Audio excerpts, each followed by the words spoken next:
was saying to Susan when he had already left that I'm in this writing class with Terry Hendricks, and I have to write a song to go to prom, and I find myself ripping off melodies sort of from songs that I've already written. Like the one from last week had elements of Perfectly Beautiful Thing in it. And something I started this morning for next week is kind of ripping off Struggle Between Power and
Ever wonder where war began? How it all came about in the first place? Ever wonder if you live to see it end? You are there when stars are being born, and you get to see oceans forming, mountains rising, first wings on the wind. Which way did the wind blow then? Can you feel it? History repeating, or can we stop this show? I don't know.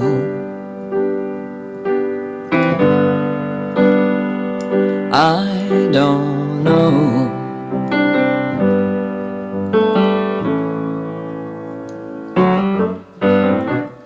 Have you ever tried to count the raindrops? Separate a puddle into components. Is rain rain if it never hits the ground?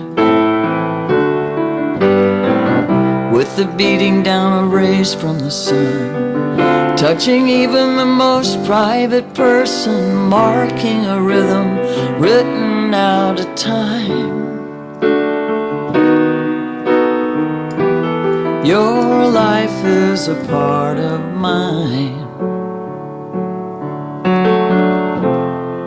and still there's more here than we can imagine.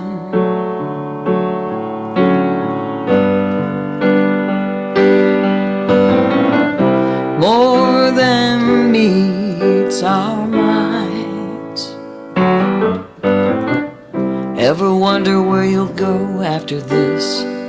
Ever wonder if perpetual motion has its origins in something serene and fine? Serene and fine.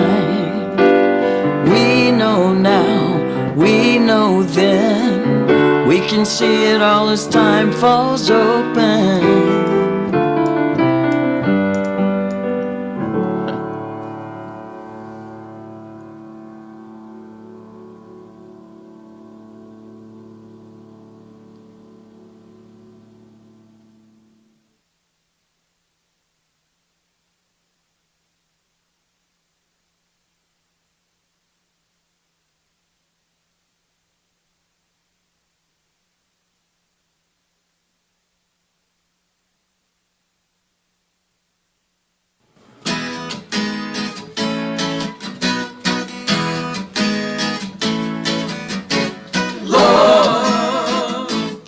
It's for everyone.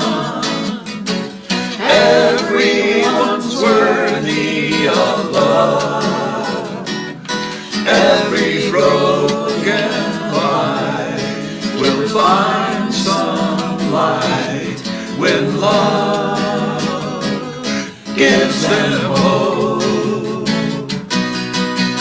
Hope is for everyone. We rise to give life to hope. Every spirit breathes with one deep need for hope. Made from justice. Justice is for everyone. Tempered with mercy, it'll grow. Everybody shares the burden. Every justice makes peace.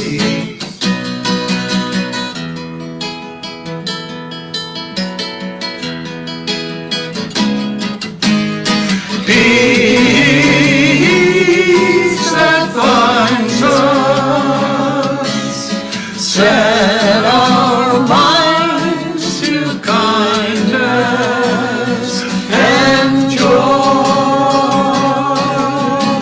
joy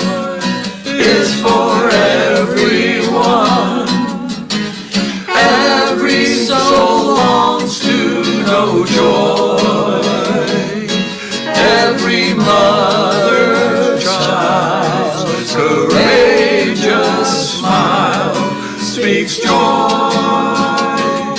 born of love. Love is for everyone. Love is for everyone.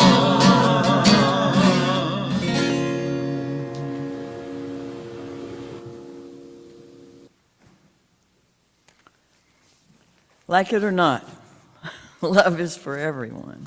Good morning. Welcome to All Souls today. It's beautiful outside. I'm glad to see your faces. We come together here because we believe how we live this life and treat one another is pretty much primary. We're here gathered around covenant, not creed. We do not all think alike. We don't all have the same ideas about ultimacy. But we do believe in treating people respectfully. We do believe in treating people as having inherent worth. So, whoever you are, whatever your age, race, origin, orientation, background, status, ability, identity, if you care to be here with us, you are more than welcome. We front load these services with a little bit of information. Oh, by the way, I'm Barbara Jarrell. I am the pastor here. I don't ever say that. I'm sorry. We front load with a little bit of information, and I'm going to have our board treasurer, Rebecca Tuggle, come share some stuff with us. Thank you, Barbara. Good morning, everybody. I'm Rebecca Tuggle. I'm the treasurer of All Souls and one of the board persons of the day. My cohort, Ernie, is at the back. Just a few announcements. First, volunteer of the month this month is Ash McLean. Ash is in the building, although Ash is not in the sanctuary, but that's all right. We're just going to give Ash a round of applause. I'm going to let Susan actually say a few words about Ash a little bit later on. She'll be coming up after me. Our giveaway the plate this month, for the month of January, is Volunteers for Youth Justice. They do a competition known as Gumbo Gladiators, and they raise a lot of money. And we like to help sponsor them because they do a lot of work for youth justice in our community, and we do a lot to help support them. So any money that is given and donated in the baskets at the back of the sanctuary or entry of the church, whichever one you want to do, whatever your perspective, but that's where they are. Anything that is not pledge given or donated towards pledge is given in Give Away the Plate for the month. So please help them out, as well as helping us out, because any donations that you give us, whether it be a one-time contribution or a pledge, is greatly appreciated and helps us continue doing what we do here in North Louisiana.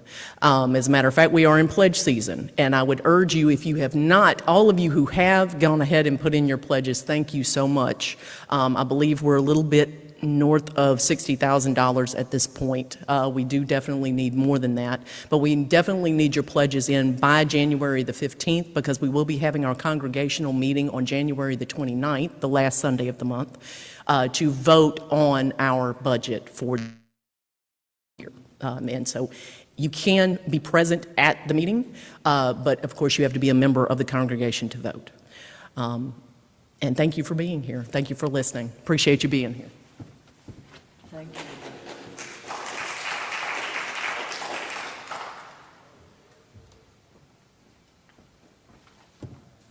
Hey, I'm Susan Caldwell. I'm the Director of Religious Education here, and I did want to say just a few more words about Ash McLean. Ash has been teaching in our religious education program since he was in high school. He started with an adult partner in the pre-K and K1 class, and we're now currently running, since we came back in person, are running 2 classes, and he, along with Kevin Henry, is teaching the elementary class, and has just been so dedicated to this and is so good with the kids and is an artist, so that a lot of the little I am not the craft person, so a lot of times the ideas that I will put in the curriculum turn into something so much better and so much more beautiful.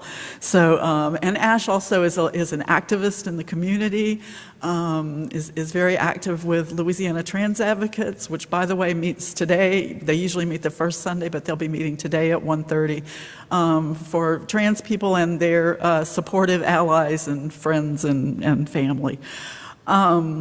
And so anyway, we're going to try and get Ash in here at least one of these Sundays in the sanctuary so you can actually see his face, but he's pretty wonderful. Reverend Barbara wanted me to note that we do have a QR code if you want to get the order of service on your phone out in the sanctuary. There is also a QR code on the slides that are running that ran here, that are also running in the lobby, that Jennifer Russell creates for us every week, and we really appreciate it. But you can get the pledge form that way as well if you want to just fill that out online on your phone. You can also get a paper pledge form and fill that out, so we encourage you to turn that in. Finally, World Religion Day is happening. This year it's happening January 22nd, and I am going to need people to work the All Souls table. It's from 2 to 5 in the afternoon. We're shortening it up a little bit this year by an hour. And you can work all of that time or part of that time, whatever you want to do, but it's just to tell people about All Souls and about Unitarian Universalism.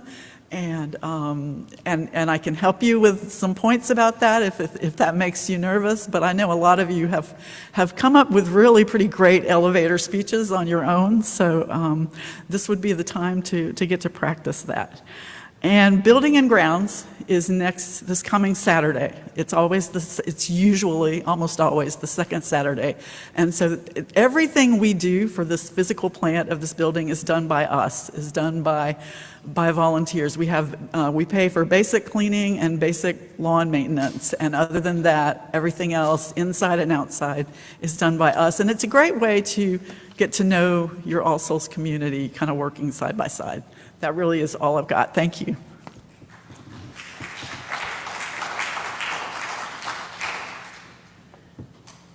And just for anyone who is a dinosaur like me, a QR code is that little square that has blotches on it that you can stick the camera of your phone up to, and it will take a picture on its own, and then it tells you things. So, a QR code. I'm just showing my limitations. Oh, well, let's see. How about let's sing before we hit our chime? Okay. This is my key, so it will probably be either too high or too low for you.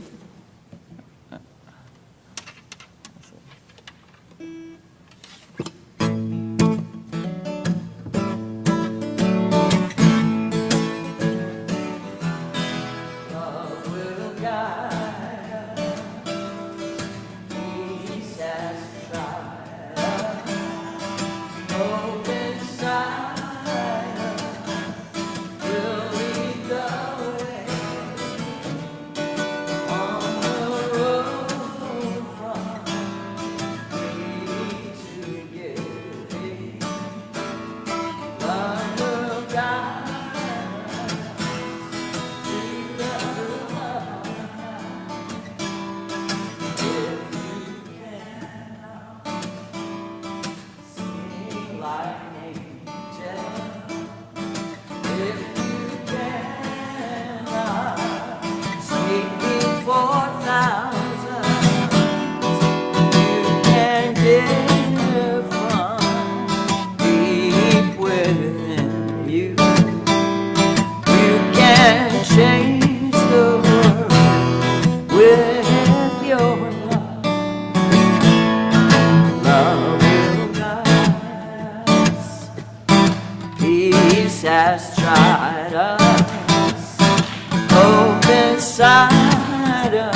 Come, all you who seek truth, abide in love, and honor peace. Enter into this house with thanksgiving.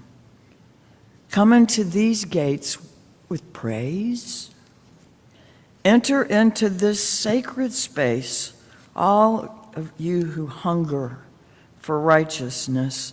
Through these doors, all footsteps lead as from the source of our being toward that which will fill us.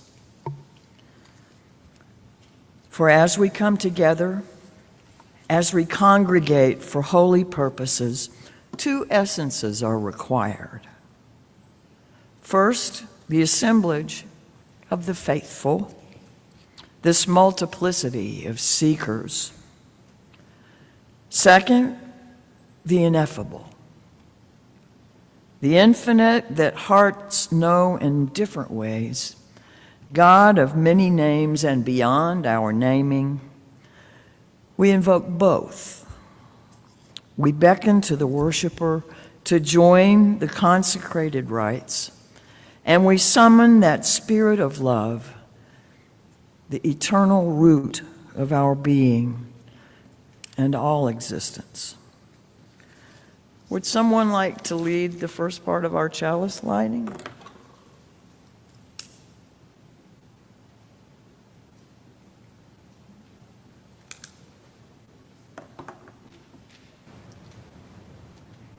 We light this chalice to celebrate Unitarian Universalism. This is the church of the open mind. This is the church of the helping hands. This is the church of the loving heart. Together with mind, hands, and heart, we care for the earth and for each other. Thank you all. I hope that's not in your way. Yes. This one's long enough. I missed that. Thank you. We kindle a flame we trust will lead us forward as we travel in unknown lands, where the question, shall I ever get there, resounds a clear, pure note in every silence. We light this flame for the art of sacred unknowing. Humbled by all that we cannot fathom in this time, we come into the presence of what we do know. Perhaps the only thing we can ever know, that love lasts. Love is now. Love is forever. The only answer to everything and everyone in every moment worthy of faith and of living for. Would you rise, please, in body or spirit, and say the unison affirmation with me as you will. Love is the doctrine of this church. The quest for truth is its sacrament, and service is its prayer. To dwell together in peace, to seek knowledge and freedom, to serve human need, to the end that all souls shall grow into harmony with the sacred. Thus do we covenant with each other. I'm going to ask Ms. Susan if she will accompany us in singing Gather the Spirit.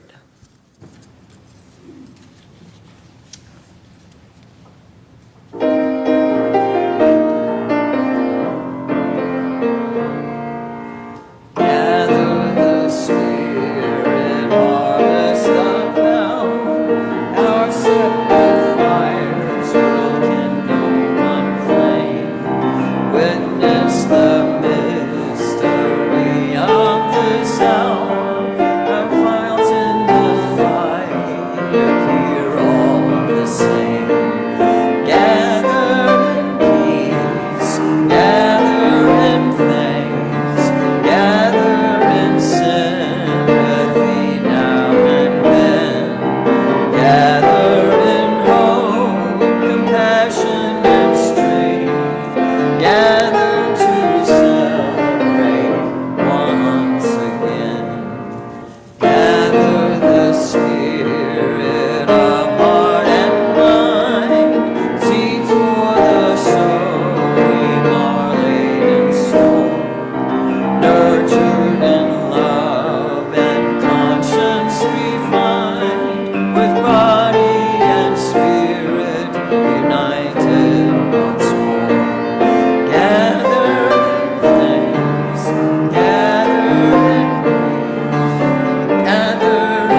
Gather the Spirit, growing in awe, drawn by the moon and fed by the sun, winter to spring and summer to fall, the chorus of life resounding as one. Gathered in peace, gathered in thanks, gathered in sympathy now and then. Gather with hope, compassion, and strength. Gather to celebrate once again. Thank you. Please be seated.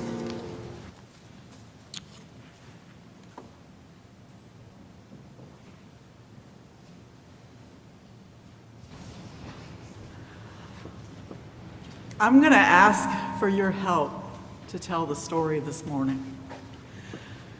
We've started on our focus on world religions, and I would like you to help me talk about why world religions?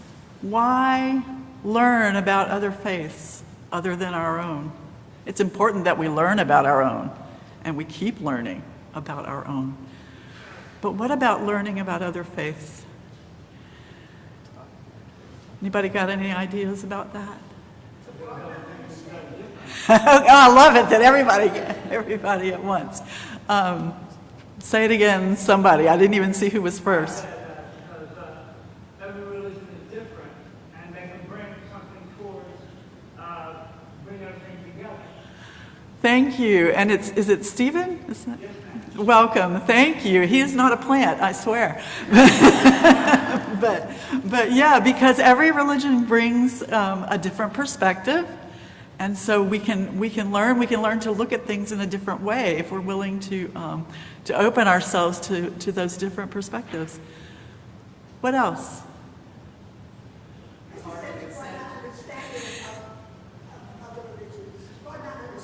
To broaden our understanding of other religions. That's our neighbors, right? And so it helps us if we can understand their stories and their beliefs and the way that they practice.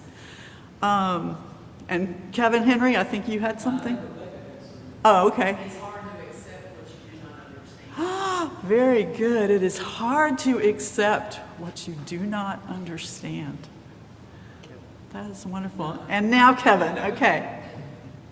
You don't know what you have in common until you study it. You don't know what you have in common until you study world religions. Sometimes people are afraid of what they don't understand, and fear may cause some adverse action.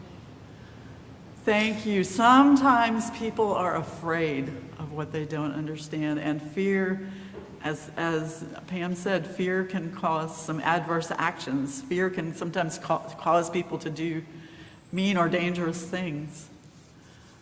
It sparks curiosity at the diversity of pathways people follow beside their own. It does, that's right. It sparks curiosity at the diversity of pathways that people follow besides your own. And what do we sometimes need to work on if we're listening and engaging with other faith traditions? Acceptance? That's true. Our universal translator? Yes! Our universal translator. I've said before that I'm a big Star Trek nerd, and the universal translator is something I love, and it's something I always say, you were issued one at the door, it's your job to turn it on and use it.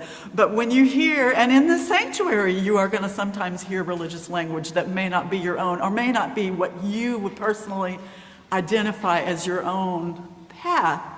But you have a chance to listen through the words to kind of crack open what is in there for you. There's something in a lot of different messages for you if you take the time to listen for it.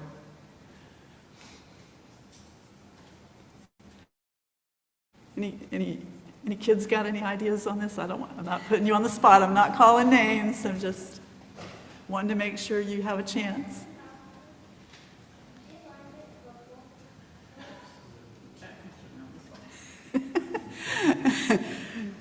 Yeah, don't put your sister on the spot either. You have come up with some really, really good reasons to learn about world religions, and so we'll be doing some of that here in the sanctuary. We're doing that now in our adult religious education. And January 22nd is a really great opportunity to go and learn. First of all, you'll be surprised.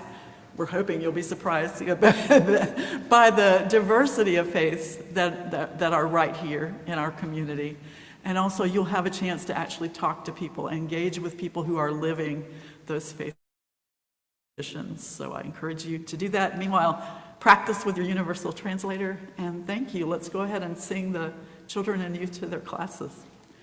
Go now in peace, go now in peace. May the spirit of love surround you everywhere.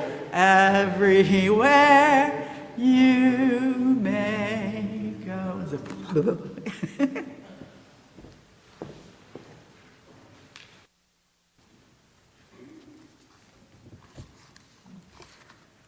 Thank y'all.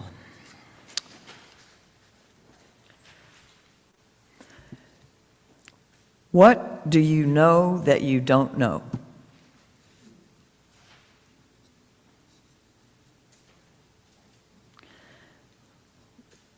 And what do you recognize you wouldn't know?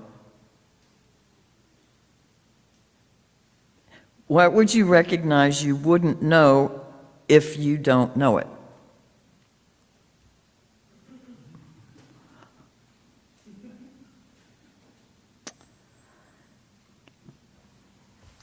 Just kind of let that one float around. Okay. What does bliss mean to you?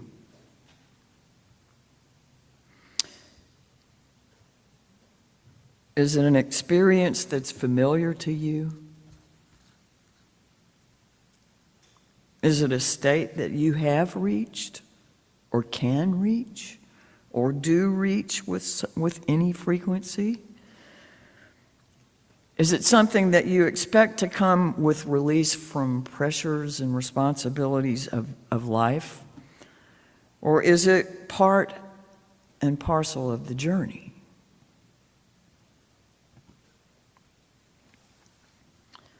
Like pendulums, we swing from hunger to hunger.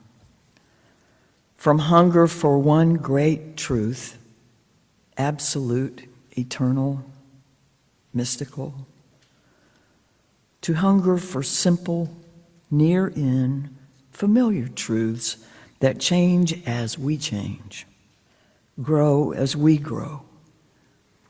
Like pendulums, we swing from hunger for cosmic imperatives commanding us to expand ourselves, to hunger for immediate and authentic inner promptings urging us to be ourselves.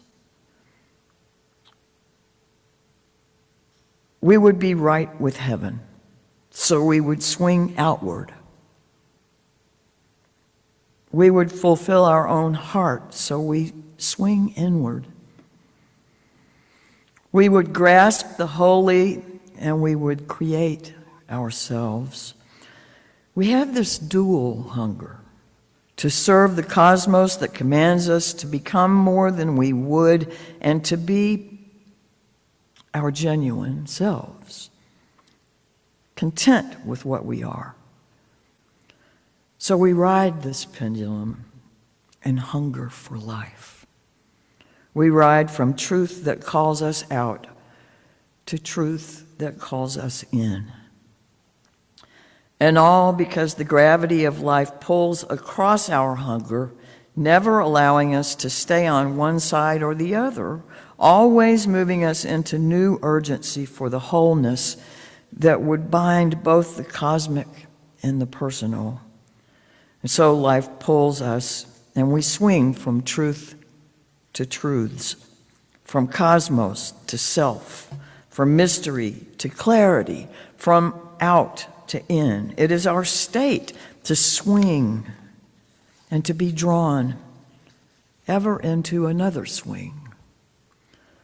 This is the motion that makes ours a human life. May the great gravity of life which pulls us along an unknown, holy axis swing until the truth we seek and the truths we are one. And in this moment, imagine that pendulum pulling within you and without you. Imagine the swinging, and with each passing sweep, may it reach just a little less far, becoming smaller, side to side. Each stroke less far than the last.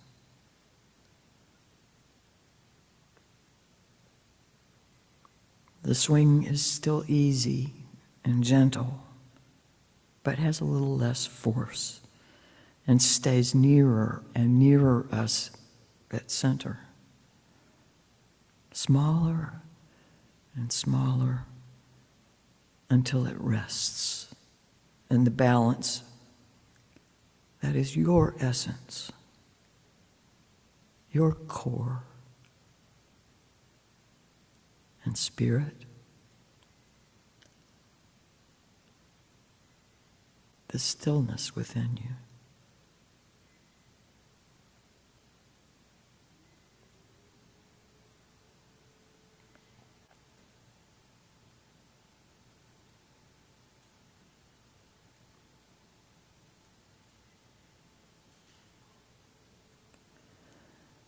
Spirit of life, mysterious power in all creation, let us find you in the glories and wonders of the world and in moments of great joy and ecstasy.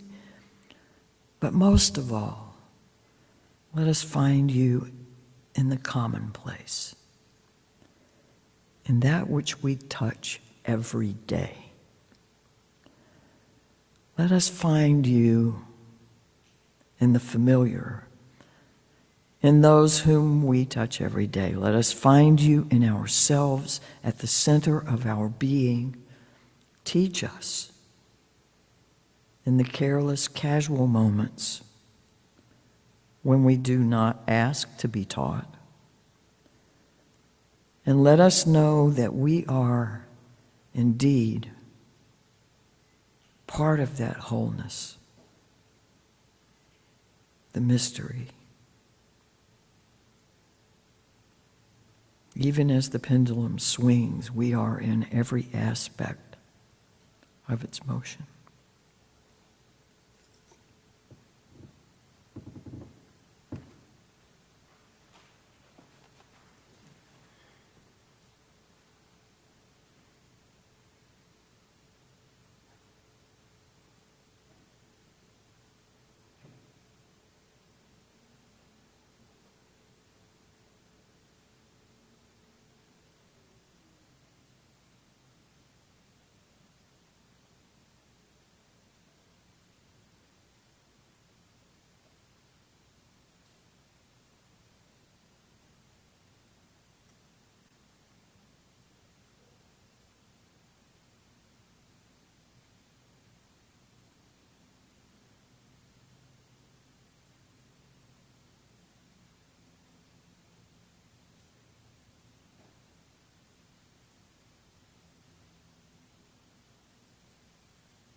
returns alone, just an echo of our own. Will we ever get to know anymore? Will we never find the why and what for? Through the world we're wandering, lights before our eyes, seeking in the darkness where the deepest secret lies.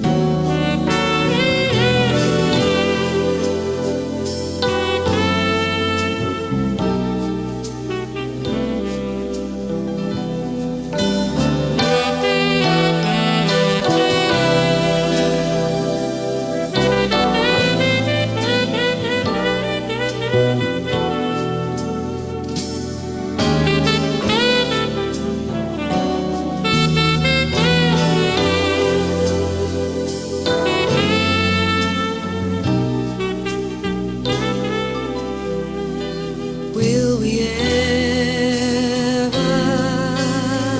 get to know anymore? Will we never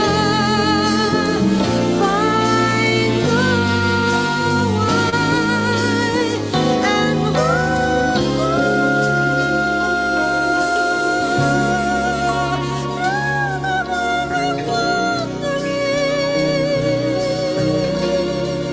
lights before our eyes, seeking in the darkness where the deepest secret lies. Something we may never find, though we hope at every bend. Just a sign and time to count upon. With this we travel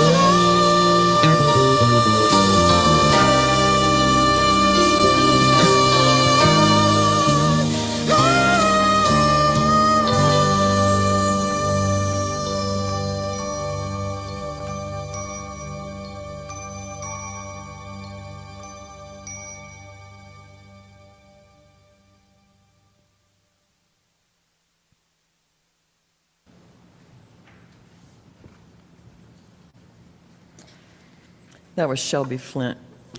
When I lived in Los Angeles, a friend introduced me to her music, and we would go hear her perform, and I never left one of her shows without feeling elevated off the floor just from the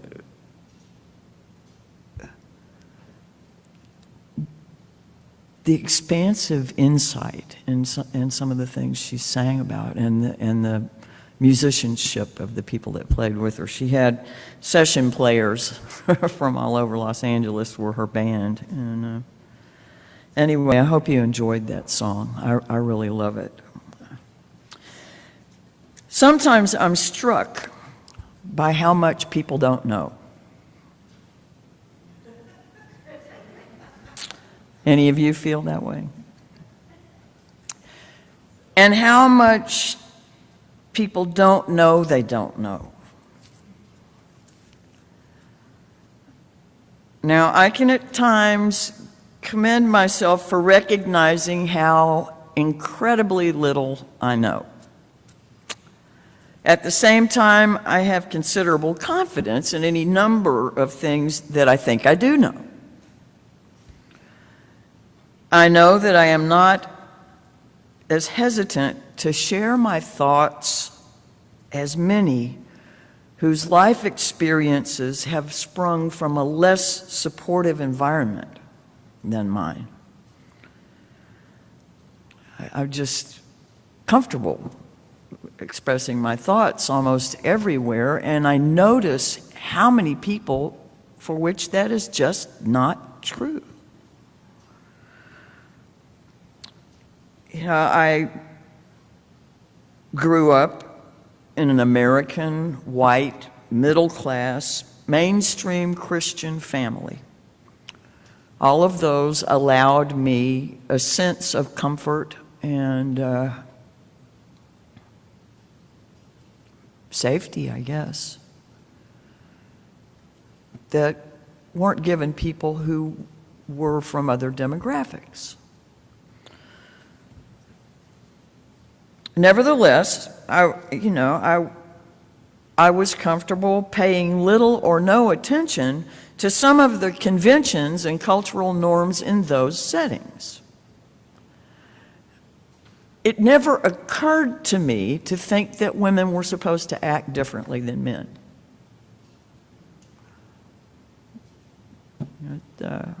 Once a guy in one of my church classes said, "You talk too much for a girl." And I thought, how stupid is that, you know?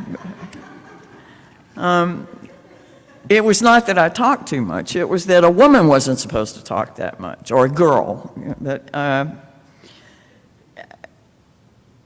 I wasn't feeling defiant, and I wasn't intentionally rebellious about it. It just didn't occur to me. Now, I just assumed I had as much right to speak out and express my opinions, roughhouse if I wanted to, assume leadership, be a rock star, try to initiate a relationship. That didn't go over real well. But, of course, eventually I came to understand that was not how other people saw it. And it did give me some hard lessons along the way. But as a part of a family in a particular Christian faith tradition, there were some givens that were not necessarily true for other families, even in other traditions within the Christian umbrella. And that didn't occur to me either. A lot of folks were much quicker than I at recognizing some of these things, though I will admit that in little ways my ignorance made my life enjoyable and enjoyment more accessible. My ignorance was bliss, at least for a while.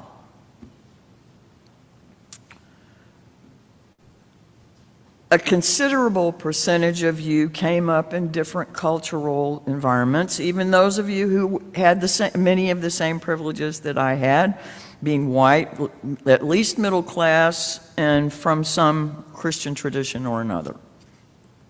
And for decades, many of you studied religions of the world, reading book after book, having discussion after discussion, tried to invite the voice and stories for individuals for whom those traditions were their origin, culture and upbringing, so that the authentic experience might be part of your knowledge base. But as we come to this study season on world religions in our church life, we move through different kind of general study topics across the year. Unitarian Universalist identity, Jewish Christian heritage, world religions, peace, social justice and interdependent web, and personal spiritual growth and development. In this season, we're on world religions, and in this season, I have a concern for this day, this sharing. We so highly value information, particularly what feels like a wealth of intellectual awareness and understanding on given subjects. Do we, however, sometimes fail to recognize how one-dimensional that information can be? How shallow and devoid of the experiential aspects of having something be your culture of origin. Do we get it? That no matter how much we study or listen to others, incorporate their traditions, or engage in their communities, we can never know viscerally, personally, what those traditions mean to those other people.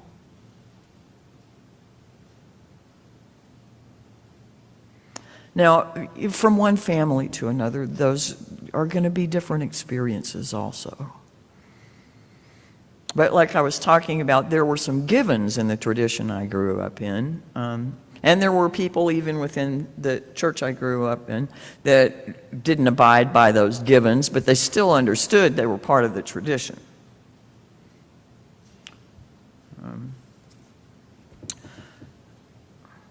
We may find ourselves assuming we understand how or why those in particular traditions think or feel the way they think or feel about something, how they use teachings or literature or rituals, and miss the most essential aspects, which are its deep and vital reality in their experiences. I think this is true across Christian traditions as well. I'm not trying to exclude that.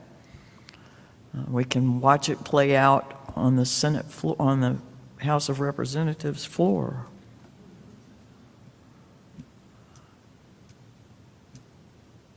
But if we think about other traditions in other places, and even the divisions within those, and watching them play out with the people who have become divided within those traditions, I can't help but wonder how well we really know, how aware we really are that all of our information cannot tell us what's inside those other people and in those other traditions. Personally, I think our ignorance is one of our biggest assets. Because if we know we don't know, then those assumptions are going to be farther away from us. Our ability to hear, and when we try to act, maybe be a little bit closer to the mark each time.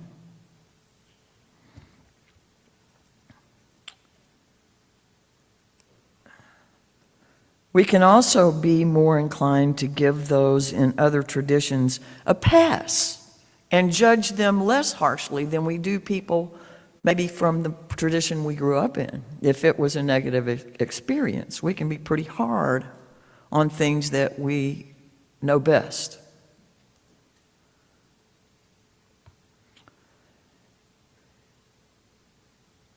we talk about appropriation and pulling things from other traditions into our own lives. That does not give us their experience. And it doesn't even mean that we use them the same way that those traditions do.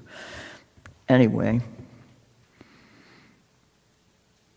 what is meant by bliss varies widely from one religion to another. How bliss is understood is simply not the same. Within other traditions, what is meant by respect is not the same. What is meant by decency is not the same. What is meant by compassion is not the same. Or beauty, or success, or spirituality, or living a spiritual life. Frankly, as I said, I think our ignorance is a good thing if we recognize it.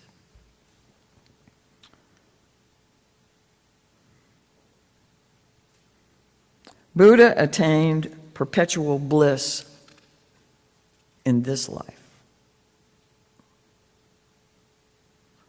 As I was given to understand it in the tradition I grew up in, Jesus went to prepare a place so that bliss would be someplace down the road. But lasting perfect happiness would not come until after death.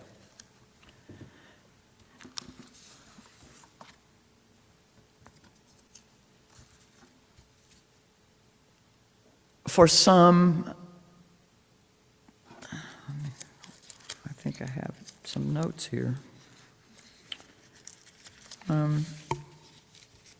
Ananda in Hindu is joy or bliss, and it's characteristically defined as the highest state of individual self. And in Buddhism, it's both physical and mental, and it's non-fading, indestructible, and accessible.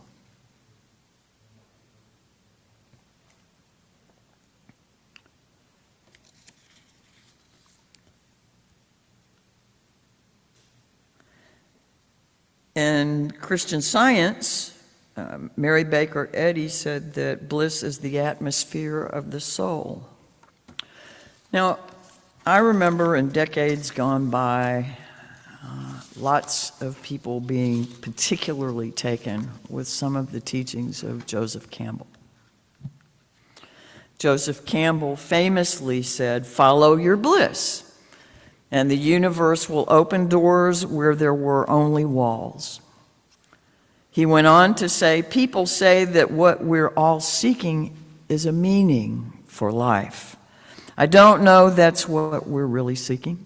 This is still Campbell talking.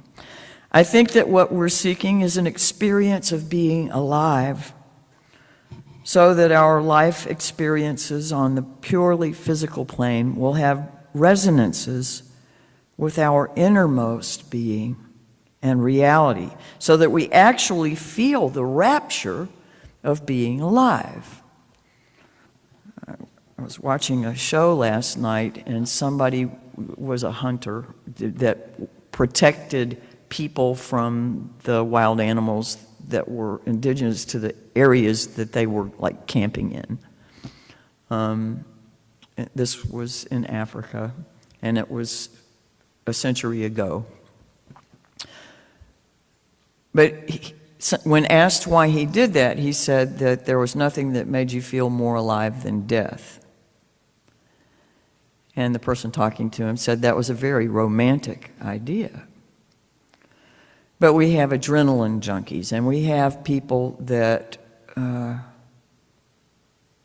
don't know they're okay and that they're alive unless they're feeling pain. And in that regard, pain can be relief. I think as Unitarian Universalists, we are seeking a different kind of bliss, perhaps. We don't expect ecstasy all the time, but we do want relief. We do want to move beyond the things that bind us internally. We do want to understand more broadly. We do want to grow. But I'm wondering at this point, how many of us that have been here for a while and done a lot of that background study, how many of us, if it takes effort, still want to learn more about traditions other than our own? Are we done with that? Do we have it in us to continue? I would like to invite you to go to World Religion Day on the 22nd. It's free. Sometimes they're really good snacks. And make sure that you leave knowing one thing you didn't know before you got there about another tradition. You know, Unitarian Universalists as a tradition want community, clarity, education, a safe place to be genuine, the right to disagree, not be condemned or judged or indoctrinated, pigeonholed, or forced to comply with things that rest uncomfortably with their own truth. But we certainly don't mind bliss or great joy, relief or release, peace in the world.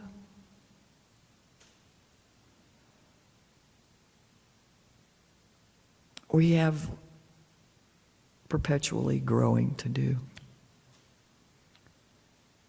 Doesn't have to be an exhausting thing.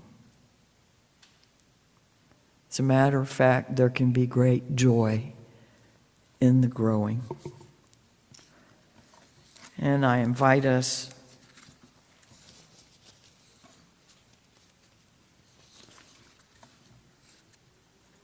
to be as mindful as we can that we may not know as much as we think we do, even if we know a great deal more than somebody else. Even if we know very clearly what something means, looks like, smells like in the context of our lives. I am grateful for a vastly larger picture than I can get my mind around. And I hope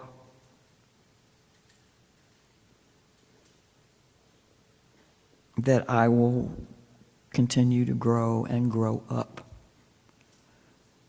while I'm here. I invite you to sing 2 verses of We Laugh, We Cry by Shelley Jackson Denham. The words will be on the screen. And if you will rise in body or spirit.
we extinguish this chalice flame, daring to carry forward the vision of this free faith that freedom, reason, and justice will one day prevail in this nation and across the earth. Go to World Religion Day, ask questions, listen, leave knowing one more thing. I wish you peace. I wish you bliss. I wish you the recognition of ignorance, and I wish you wisdom, courage, energy, health, hope, compassion, belonging, and faith in the direction of existence. So be it. Blessed be. Ashe. Namaste. Amen.